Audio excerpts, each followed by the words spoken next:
प्राप्त करने जा रहे हैं। सर्वप्रथम आप सभी भक्तजनों के श्री चरणों में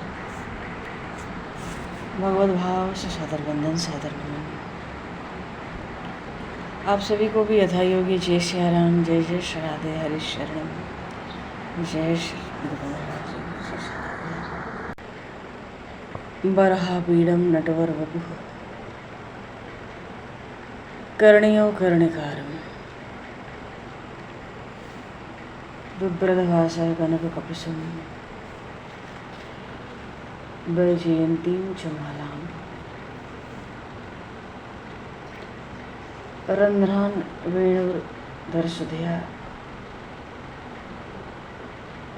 पूरेण गोपवृन्दैः वृन्दारण्यं सुभद्रमणं प्राविशद गीत कीर्ति।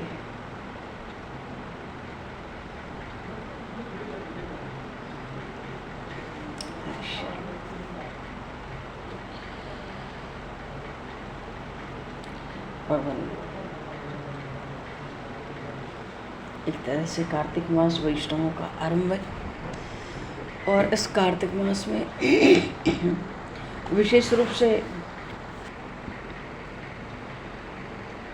श्रीमद् भागवत और तुलसी महिमा, तुलसी पूजन का आश्रय प्रधान रूप से वैष्णवों के लिए कहा गया है। और तुलसी मैया की जो महिमा है, बोलिए श्री तुलसी मैया की जय। थोड़ी सी तुलसी मैया का थोड़ा सा यश, उनका कीर्तन करके फिर हम लोग थोड़ा सा श्रीमद् भागवत का आश्रय लेंगे। तुलसी दल पुष्पाणि यच्छन्ति जनार्दने,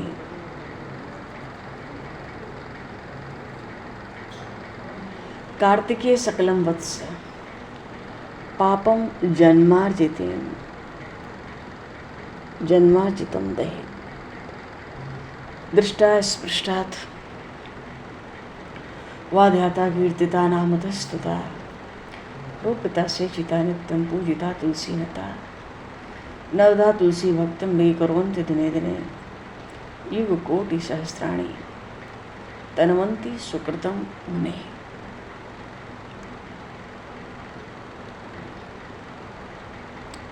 जगतपिता ब्रह्मा जी ने देव ऋषि नारद को तुलसी पत्र, तुलसी दल भगवान जनार्दन को, भगवान विष्णु को, भगवान श्री राम, भगवान श्री कृष्ण को अर्पित करने की कितनी महिमा है। कहते हैं कार्तिक मास में, संपूर्ण कार्तिक मास में नित्य कम से कम एक ही तुलसी दल, तुलसी मंजरी न हो तो भी एक तुलसी दल अर्पित करने की बहुत महिमा है। पापम जन्मार्जितम दहेत, जन्म जन्मांतर में जो पाप अर्जित किया गया है वो सब नष्ट हो जाता है। इसलिए तुलसी मैया का दर्शन, उनका स्पर्श, उनका ध्यान, उनका कीर्तन का अर्थ है गाना, उनके यश को, उनकी कीर्ति की, उनकी महिमा को। कीर्तिता नामतः, उनका नाम का गुणगान, स्तुता, उनका स्तवन, रोपिता से चिता नित्य ही उनका सिंचन, अर्पण भगवान को भोग में अर्पित, अलग से अर्पित, नित्य तुलसी पूजन। तो ये 9 प्रकार की भक्ति जो प्रतिदिन कार्तिक मास में तुलसी जी की करता है, युग कोटि शास्त्र, करोड़ों युगों, 1000 करोड़ युगों तक अपने पुण्य का वो विस्तार करता है। भैया पुण्य पुंज बिन मिलहि न संता, और सत्संगति संस्कृति कर अंता। शरीर में पुण्य न हो, पूर्वजन्म के जब पुण्य सफल होते हैं, पुण्य प्रकट होते हैं अपना समय पाकर, तो रातों रात जीव का जीवन बदल जाता है। मालूम पड़ जाता है जन्म जन्मांतर का कोई पुण्य प्रकट हुआ है। भगवान शिव कहते हैं तुलसी जी की महिमा में, कार्तिकेय स्वामी से, है ना, कलयुग में तुलसी का पूजन, उनका कीर्तन का अर्थ है उनका नाम गुणगान गाना, उनका यश कीर्ति, उनकी महिमा। कलयुग में तुलसी का पूजन, उनका कीर्तन, उनका ध्यान, उनका रोपण, उनका धारण, ये सब करने से ये तुलसी जी जीव के सारे पापों को जला देती हैं और स्वर्ग की प्राप्ति, या कहते हैं जो भौतिक जगत है ना, जो संसार दिखता है, इससे मुक्ति प्रदान करवाती है। और भगवान शिव कहते हैं कार्तिकेय स्वामी से, उपदेशम ददिस्यायाः, उपदेशम ददिद्दिश्याः, स्वयं आचरेत पुनः, स याति परमं स्थानं माधवस्य निकेतनम। जो मनुष्य तुलसी के पूजन और तुलसी जी की महिमा का उपदेश दूसरों को देता है और स्वयं आचरित पुनः, और स्वयं भी तुलसी की हृदयपूर्वक सेवा करता है, ऐसा मनुष्य भगवान माधव को, भगवान कृष्ण को, ऐसा मनुष्य भगवान माधव के धाम को प्राप्त कर लेता है। इसलिए हे कार्तिकेय, जो वस्तु भगवान विष्णु को प्रिय जान पड़ती है वो मुझे भी अधिक प्रिय है।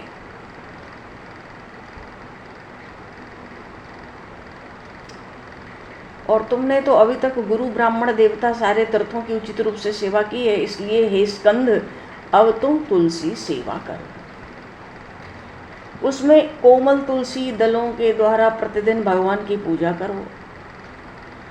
सामान्य मनुष्य भी ऐसा करे तो अपनी सैकड़ों और हजारों पीढ़ियों को पवित्र कर देता है।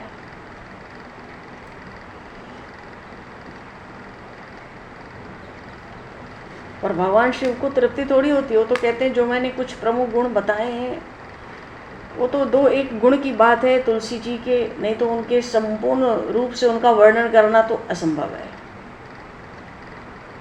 मानो तरह तरह से परम वैष्णव भगवान शिव के मुख से तुलसी जी की महिमा सुनकर कार्तिकेय भी बहुत आनंदित हो गए। भगवान के लिए अर्पित किया जाए तो एक तुलसी दल की भी बहुत भारी महिमा है। एक तुलसी पत्र, स्कंद पुराण के वैष्णव खंड में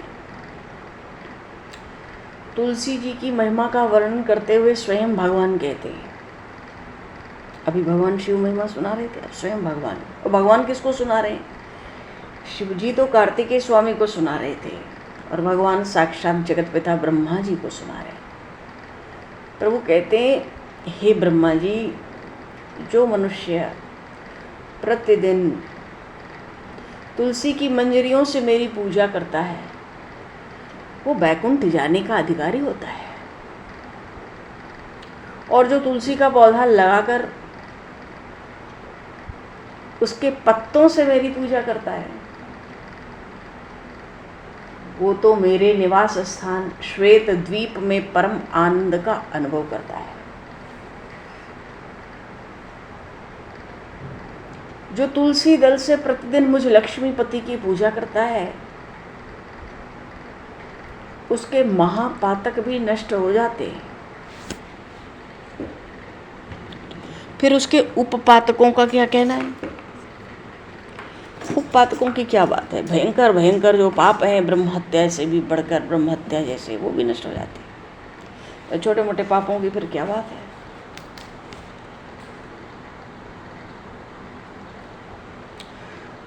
वर्ज्यम पर्युषितम पुष्पम वर्ज्यम पर्युषितम जलम न वर्ज्यम तुलसी पत्रम न वर्ज्यम जाह्नवी जलम। ब्रह्मा जी, प्रभु कह रहे हैं, बासी फूल और बासी जल पूजा के लिए वर्जित है। ये नहीं कि पूजा के लिए रात को ही जल उल भर के रख लिया, तैयारी कर ली, आज फूल ले आए बाजार से और कल उससे पूजा करने लगे, नहीं।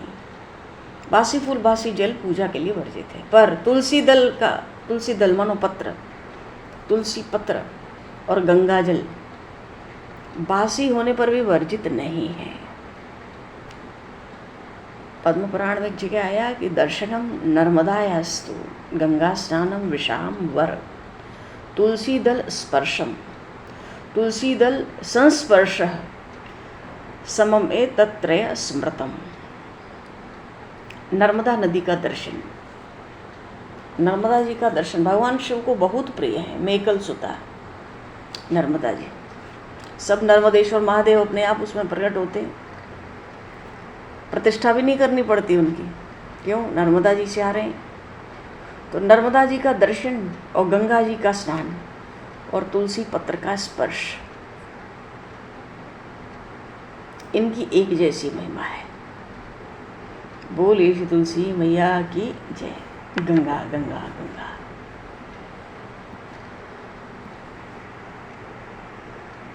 पद्म पुराण में आया एक जगह, देखो कार्तिक मास वैष्णवों का आरंभ है, एकादशी से एकादशी तक।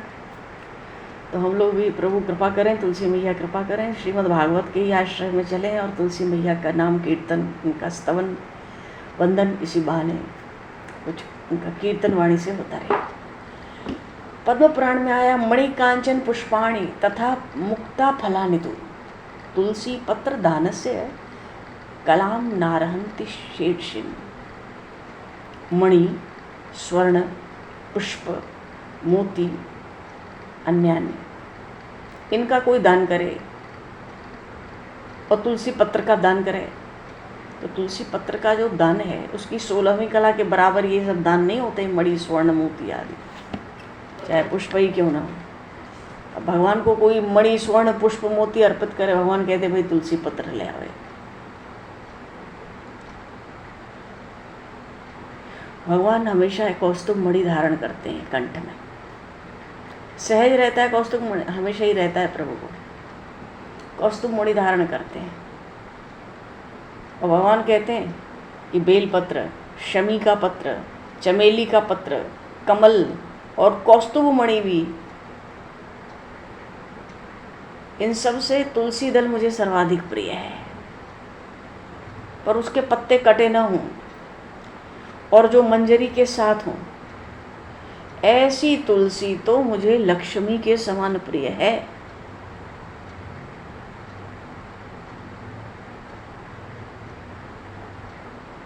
मंजरी हो कोमल कोमल, नित्य ही उतार लें तो कोमल कोमल प्रभु को मिलेगी, छोड़ देते हैं तो कैसी कठोर हो जाती है मंजरी।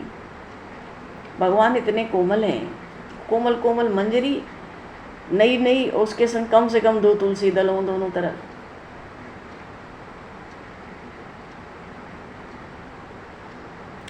भगवान कहते हैं जैसे कृष्ण और शुक्ल पक्षों की एकादशी मुझे सदैव प्रिय है, वैसे ही गौर और कृष्ण, मानो राम और कृष्ण दोनों ही तुलसी मुझे प्रिय है। और भगवान ने कहा कि जो मेरी पूजा के लिए मांगने वाले को तुलसी दल देते हैं और अन्य भक्तों को भी तुलसी दल अर्पण करते हैं, वे तो मेरे अविनाशी धाम को प्राप्त करते हैं। इतनी प्रिय है तुलसी जी। जैसे भगवान शिव आध्यात्म रामायण में आया, काशी में अंत समय में सबको राम तारक मंत्र सुना के सीताराम मुक्ति कर देते हैं, जन्म मृत्यु के चक्कर से छुड़ा देते हैं। ऐसे ही वृंदावन धाम में तुलसी जी का ठेका है। तुलसी जी राधा नाम सुना के जीव को जय जय श्री राधे सब आवागमन से छुड़ा देती हैं। बोलिए श्री तुलसी मैया की जय। तो कोई पूजा के लिए तुलसी मांगे या अन्य अन्य भक्तों को भी तुलसी भेंट करना चाहिए, भगवान बहुत प्रसन्न होते हैं। चलो भाई आज इतना बहुत है। बोलिए श्री तुलसी मैया की जय। इतनी सुंदर महिमा होती है तुलसी मैया की, पता ही नहीं पड़ती कुछ। बोलिए श्रीमद् भागवत महापुराण की जय। भैया भागवत तो भागवत है। हाँ, और श्री रामचरित्र तो एकनिष्ठ है भैया, एक निष्ठा से डटे रहते हैं भक्तजन। पर भागवत में सब निष्ठाएं पूर्ण होती हैं। पूर्व प्रसंग में हम लोगों ने श्रीमद् भागवत जी महाराज का स्मरण किया। भगवान श्री कृष्ण का साक्षात वांग्मय विग्रह वो श्रीमद् भागवत महापुराण कीजिए। और इस महीने में भागवत तो ये नहीं कि बैठ के खूब भागवत पढ़ने लगे, एक श्लोक, आधा श्लोक, पूरा श्लोक, चौथाई श्लोक, भगवान के संतोष का कारण। कल जागरण में भी हम लोग सुन रहे थे कि तुलसी स्तव का जागरण के समय अगर उच्चारण होगा तो भगवान कहते हैं, उस उच्चारण को सुन के भगवान बड़े संतुष्ट होते हैं। नित्य कोई भागवत का आधा श्लोक, चौथाई श्लोक पढ़े 365 दिन, भगवान कहते हैं, भगवान विष्णु स्कंद पुराण के वैष्णव खंड में ही बात आई होगी कि वो हम इतने से संतुष्ट हो जाते हैं, वो मेरे परम संतोष का कारण है जो नित्य भागवत का एक श्लोक भी उच्चारण कर ले। तो पूर्व प्रसंग में भगवान सत्संग की महिमा का गान कर रहे थे उद्धव जी से, भगवान द्वारिकानाथ।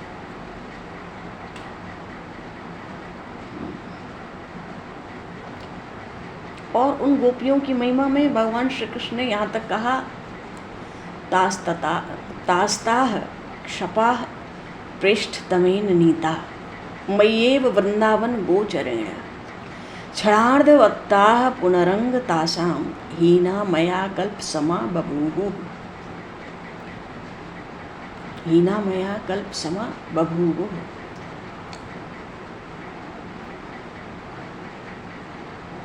जहाँ काम है, क्योंकि गोपियों का तो मुझ पर ऐसा प्रेम था कि तीनों समय दर्शन करके तृप्ति नहीं होती थी उनकी।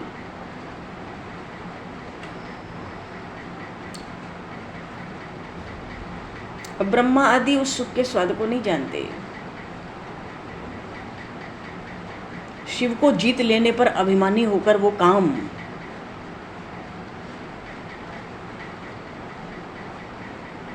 मेरी रास क्रीड़ा भंग करने आया था। और जहां मैं आत्माराम क्रीड़ा करता हूं वहां बेचारा काम कहां से आ सकता है, क्योंकि गोपियां तो मेरे सत्संग से निष्काम होकर रही। एक रात्रि को ब्रह्मा जी की 6 मास की रात्रि के बराबर उतना लंबा कर दिया था मैंने महाराज की उस रात्रि को।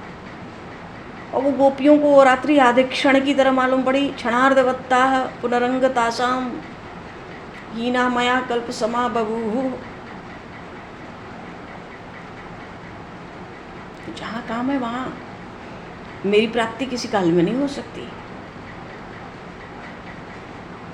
तो जो श्रुतियाँ हैं, भगवान कहते हैं, वो मेरे शुद्ध स्वरूप को जानती है, क्योंकि वो शुद्ध स्वरूप ज्ञान अज्ञान से परे है। वो कथन नहीं कर पाती पर जानती हैं शुद्ध स्वरूप को। इसलिए वे गोपियाँ, वो श्रुतियाँ गोपियों का रूप धारण करके गोकुल में आई और मेरे शुद्ध स्वरूप में उनका प्रेम था और मेरा वियोग उन्हें जरा भी सहन नहीं हो सका। तो उस वियोग में मेरा स्मरण करते करते वो समाधिस्थ हो गई। यथा समाधौ पुनयो विद्योये नद्यः प्रविष्टा इव नाम रूपे। वो सदैव मेरा स्मरण करती हैं, पीसते कूदते जोर जोर से कीर्तन करती हैं। मेरे शुद्ध स्वरूप में चित्त रख कर गोपियाँ सब काम करती हैं। अखंड ध्यान, अखंड दृष्टि, सब भूलकर मेरे ध्यान में निमग्न, लोक परलोक भूलकर वो सब मुझे प्राप्त कर सके।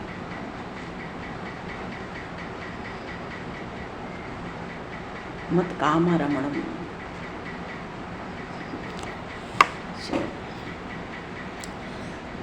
भगवान तो स्वयं कहते हैं, मेरा जो शुद्ध स्वरूप है वो तो निर्गुण है। और वेद तो त्रिगुणात्मक है, कर्मकांड की ओर लगाते हैं।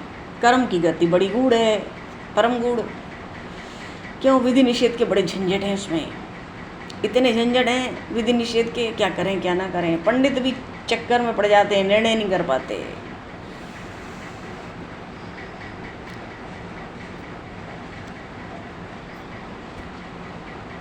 तमोगुण से कर्मकांड, रजोगुण से उपासना कांड और सत्वगुण से ज्ञान कांड उत्पन्न होता है। मामेकमेव शरणम आत्मानं सर्वदेहिनां या हि सर्वात्म भावेन मया स्या यह कुतो भयः। भगवान कहते हैं मेरा नाम तो अंतर्यामी है, सबके हृदय के भावों को जानने वाला। तो सब भावों से युक्त होकर जो मेरी शरण आना चाहिए जीव को, स्त्री पुत्र विषय भोग योग्यता शान शौकत कर्मठता। कुछ लोगों को लगता है जीवन में कर्म ही प्रधान है, खूब करो, शरीर को घिस डालो, परिश्रम करो, फिर खाओ। इसको कहते हैं कर्मठता, कर्म का अभिमान। भगवान कहते हैं सब त्यागो और मेरी शरण में आ जाओ। पहले घर मान प्रतिष्ठा जाति कुल का आश्रम का अभिमान त्यागो, अंत में देह का भी अभिमान त्यागो, मेरी शरण में आ जाओ, मैं अंतर्यामी। और मेरी शरण में आने के लिए किसी गुफा या किसी दूर दिशा में जाना नहीं पड़ेगा। अरे मैं तो सब प्राणियों में निवास करता हूँ, सब भूतों में। भूत उसको कहते हैं, ये वो वाले भूत नहीं है जो भगवान का चेतन अंश शरीरधारी हो जाए, उसको भूत कहते हैं।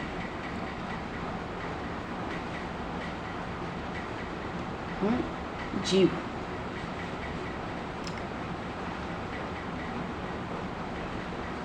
भगवान कहते हैं देखो, कुत्ते का छुआ हो तो ब्राह्मण भोजन नहीं करता, ऐसे अन्न का। ऐसे अभिमान आ जावे तो मेरी प्राप्ति नहीं होती।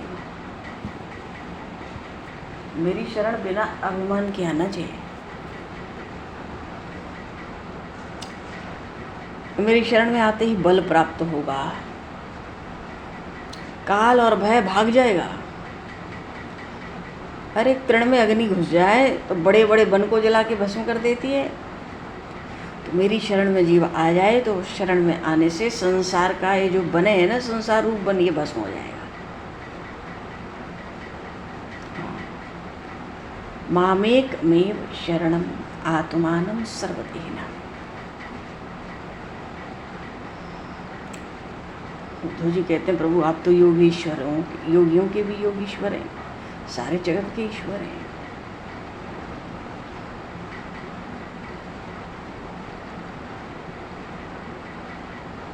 स्वधर्म का आचरण करके निष्काम भाव से, स्वधर्म का आचरण करें अपने अपने कर्तव्य का निष्काम भाव से। कभी कभी तो आप कहते हो यही भजन है कि अपने अपने स्वधर्म का आचरण करो पर निष्काम होकर, और कभी कहते हो ये सब छोड़ो मेरी शरण में आ जाओ। वो राजीव नेत्र श्याम सुंदर हंसने लगे।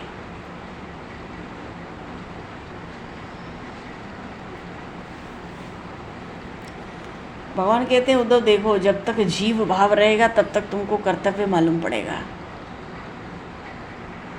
जब तुम्हारे अंदर जब तक शरीर का बोध है, शरीर है, देहाभिमान है, तब तक तुमको कर्म कर्तव्य धर्म मालूम पड़ेगा। जब तुम विदेह हो जाओगे ना देह में रहते हुए, तो तुम्हें कर्तव्य मालूम ही नहीं पड़ेगा, तो फिर शरणागति। जब तक कर्तव्य का भान है तब तक तो करना पड़ेगा।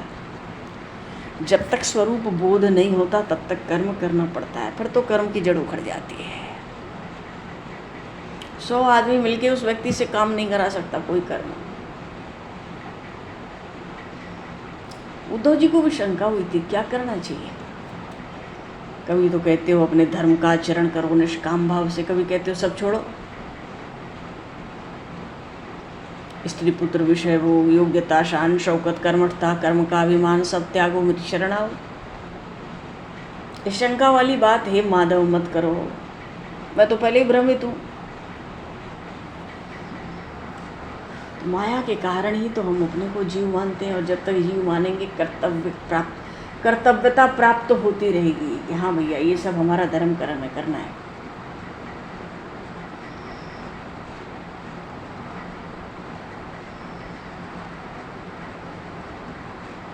जीव को अपने स्वरूप का विस्मरण है, ऐसा भगवान कहते हैं। जीव का सहज स्वभाव तो ब्रह्म रूप है।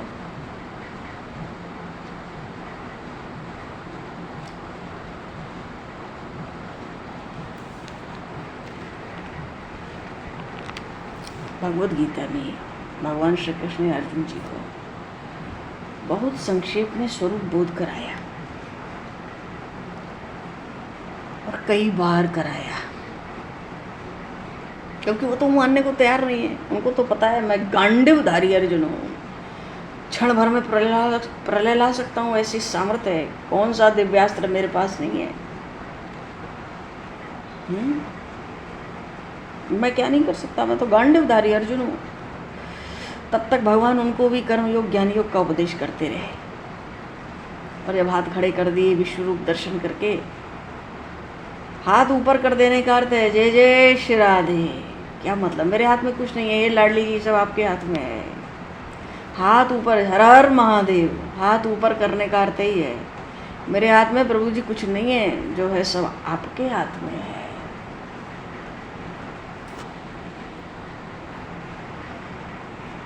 स्वरूप बोध भगवान ने कराया। जीव तो मेरा अंश है, पर शरीर को मैं मान लेता है, इसका नाम जीव पड़ जाता है। शरीर को मैं नहीं मानता, चुपचाप उस शरीर में पड़ा रहता और शरीर के माध्यम से अपने पहले के कर्मों का प्रारब्ध भोगता रहता, तो वो आत्मा कहलाता। आत्मा तो परमात्मा का अंश है, उसकी तरह जन्मा, अविनाशी, नित्य, शाश्वत, चेतन, सनातन, अनादि।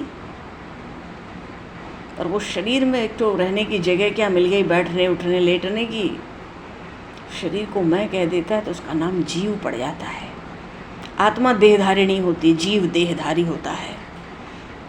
शरीर को मैं मानता है तो पहले शरीर को मैं मानता है, फिर संसार अपने लिए मानता है। जो शरीर को मैं नहीं मानता, वो संसार से उसका कोई लेना देना रह ही नहीं सकता। पहले शरीर आता है, फिर संसार। शरीर ना हो तो कोई संबंध नहीं है, कोई कर्तव्य नहीं है हमारा, कोई व्यवहार नहीं है, कुछ भी नहीं है। शरीर नहीं है तो, और जब तक शरीर है तब तक सब लगता है, सब है। सबका जगत में जिसका भी हमसे संबंध है, हमारे शरीर से ही तो है। अभी शरीर छूट जाए तो कौन संबंध निभाएगा हमसे, कौन हमारे साथ जाएगा, कौन लोक परलोक में डोलेगा। जगत में जीव का संबंध तो, लोगों का जीव से संबंध केवल देह के नाते है, और देह तो नष्ट होने ही आई है। एक महापुरुष कहते हैं, मृत्युलोक में रहते हो कैसे निश्चिंत रहते हो भाई तुम। यहाँ तो आदमी मृत्यु के लिए ही आया है, मरने आया है, कैसे निश्चिंत रहते हो। मृत्युलोक में आके भी निश्चिंत हो, काल दिन रात तुम्हारे सर पे सवार है। जन्म के साथ ही मौत साथ लग गई, वो तो अपनी श्वासें गिनती रहती है। भगवान कहते हैं जीव तो मेरा है, पर शरीर को मैं माना तो उसने संसार की ओर देखा, मेरी ओर देखा ही नहीं, छोड़ दिया मुझे उसी समय। संसार की ओर देखा तो कर्म के चक्कर में पड़ गया। अच्छे से अच्छा धर्म निर्वाह भी करता है तो पुण्य प्राप्त करता है, सुधर्म के आचरण से स्वर्ग जाता है, पुण्य पूरा होता है।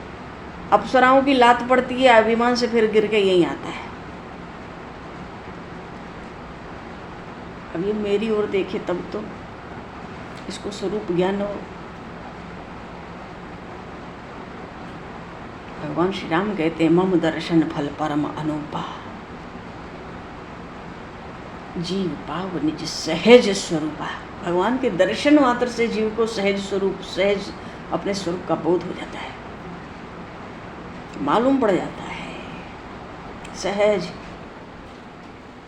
नहीं तो स्वरूप की प्राप्ति के लिए कितनी कितनी बातें।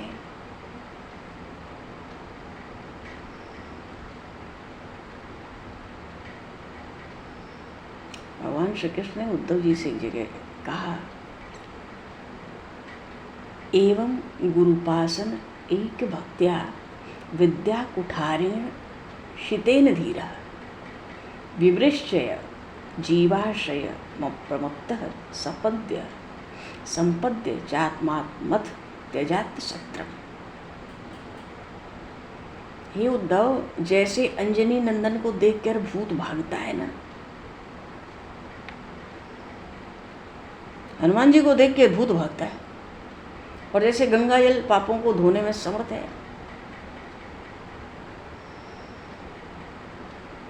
ऐसे ही जो आत्मरूप की प्राप्ति है, स्वरूप की प्राप्ति है, उसको कराने में, स्वरूप बोध कराने में गुरु समर्थ हैं। और जो गुरु स्वरूप की प्राप्ति कराने में, स्वरूप बोध कराने में समर्थ हैं, वही सद्गुरु हैं। वे ही सद्गुरु कहलाने योग्य हैं, जो हमें स्वरूप बोध करा दे। न संसार हमारा कभी था, न है, न होगा, न होता ही है।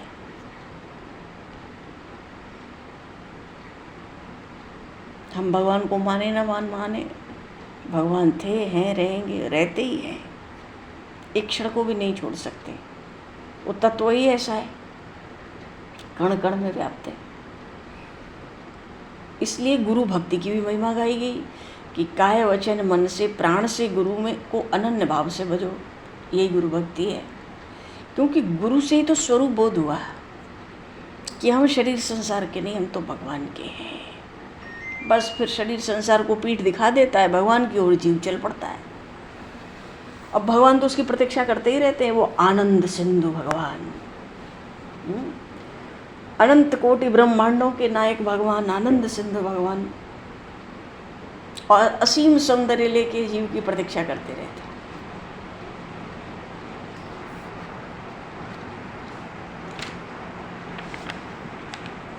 ऐसे भगवान, और जो ऐसे सद्गुरु होते हैं जो शिष्य को स्वरूपक ज्ञान करा दें, स्वरूप का बोध करा दें। भगवान कहते हैं ऐसे सद्गुरु ही मेरी मानो भगवान की साक्षात मूर्ति है, उनकी भक्ति मेरी भक्ति है। और गुरु और भगवान को एक भाव से जो भजे वो मेरा भक्त है। तो ब्रह्म की प्राप्ति के लिए, परमात्मा की प्राप्ति के लिए सद्गुरु का भजन श्रेष्ठ है। भगवान कैसी सुंदर व्याख्या करते हैं, एक एक चीज स्पष्ट करके। गुरु कौन है, सद्गुरु कौन है।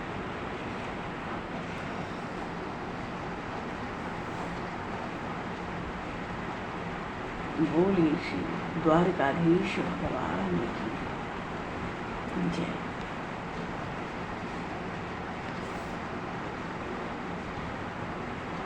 श्रीमद् भागवत महापुराण की जय। हाँ चलो जी, बोलिए श्री राम राजा सरकार की, श्री नंदन श्याम सुंदर भगवान की, श्री चैतन्य महाप्रभु की। थोड़ा सा भगवान श्री कृष्ण चैतन्य के चरित्रों को हम लोग थोड़ा सा विश्राम दिए अभी थोड़ा सा श्रीमद् भागवत, क्योंकि शास्त्र सम्मत बात है। श्रीमद् भागवत और तुलसी वंदन, तुलसी मैया का कीर्तन, भागवत का कीर्तन, तुलसी जी का कीर्तन बहुत आवश्यक है। थोड़ा ही समय रहता है, सबको संभव नहीं होता है। बोलिए श्री गौरी शंकर भगवान की जय, श्री हनुमान जी महाराज की जय, सतगुरु भगवान की जय।